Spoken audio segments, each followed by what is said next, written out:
I hope those first two exercises, cultivating bodily awareness, have been helpful for you to understand the first kind of tenets of mindful playing. In this video, I'm going to talk about the things that I believe kind of made the greats when it comes to musicians or anybody of a certain skill level so good. Because this is something that is often kind of discussed but not really well understood, I think. So for instance, what made somebody like Jimi Hendrix so good at guitar? What is it that they had that regular people don't have? What did Mozart have that others did not? So this comes back to a concept that a lot of people talk about quite a lot, which is the concept of talent. And a lot of people who are learning an instrument, if they may not continue with that instrument, they often might blame their lack of acuity or a lack of progression to a lack of talent. I just wasn't talented at music. That's why I never got good at it. Well, in my view, there is such thing as talent, yes, but I think we need to be specific on what we're talking about. Can somebody be born to be a piano player? Can somebody be born to be a great guitar player?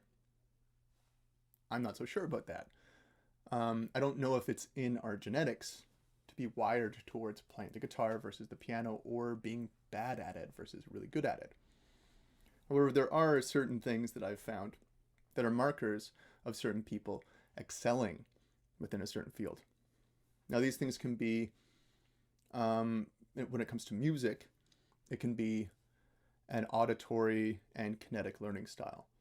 There's been a lot of talk in the last couple decades about learning styles. You know, we have a lot of different ones. We have kinetic, which is like physical. We have auditory, we have visual, and probably a handful of other ones as well.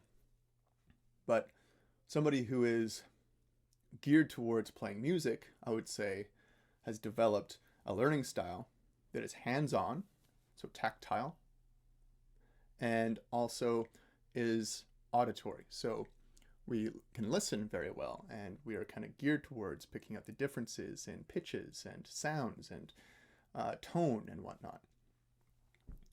So somebody who exhibits talent in the music field, I would say probably has those learning styles. Maybe very good hand-eye coordination and has kind of a mind for hearing the differences in notes. Another huge factor is interest. So if you have the interest to play an instrument or be very good at music, or if you enjoy the mundane aspects of it, you probably are more likely to excel. Then there are other things, like our ability to focus or our ability to follow instructions. There are some amazingly great guitar players that didn't really have any teachers, right? But their ability to focus on practicing was quite developed. You know, this is talked about quite a lot in the realms of, say, like ADHD education as well, is that it's not that people with ADHD cannot focus, it's that they tend to overfocus on things that really interest them and lack the ability to focus on things that don't really interest them. So they're more motivated by intrinsic motivation, something that is catching their attention. And so I'm not alluding to the fact that talented people in music or otherwise must have ADHD or obsessive compulsive disorder or any sort of mental kind of health issues. But often what we find with people who are quite talented is the willingness and not only the willingness, but the desire to spend large amounts of time perfecting their skill. And also, if we do have these people who have teachers, it can be their ability to follow instruction from, say, a very early age.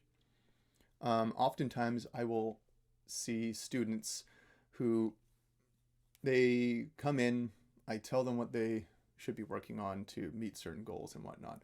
I'll even lay out how I think that they should structure their practice. And then they'll go home and they'll come back and they either haven't practiced or they practiced one out of the 5 things that I asked them to. And that's cool that they did practice and they practiced one of the 5 things. That's great. But they'll have completely forgotten about everything else. And then there are some students, even from a young age, can come in and they will go home and do exactly what I had told them to do in the exact way that I had instructed them on doing.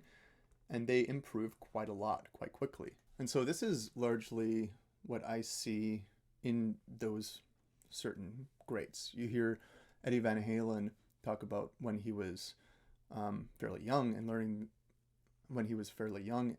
the guitar. He said that his sister could pass by his bedroom and he would be practicing one riff over and over and over again.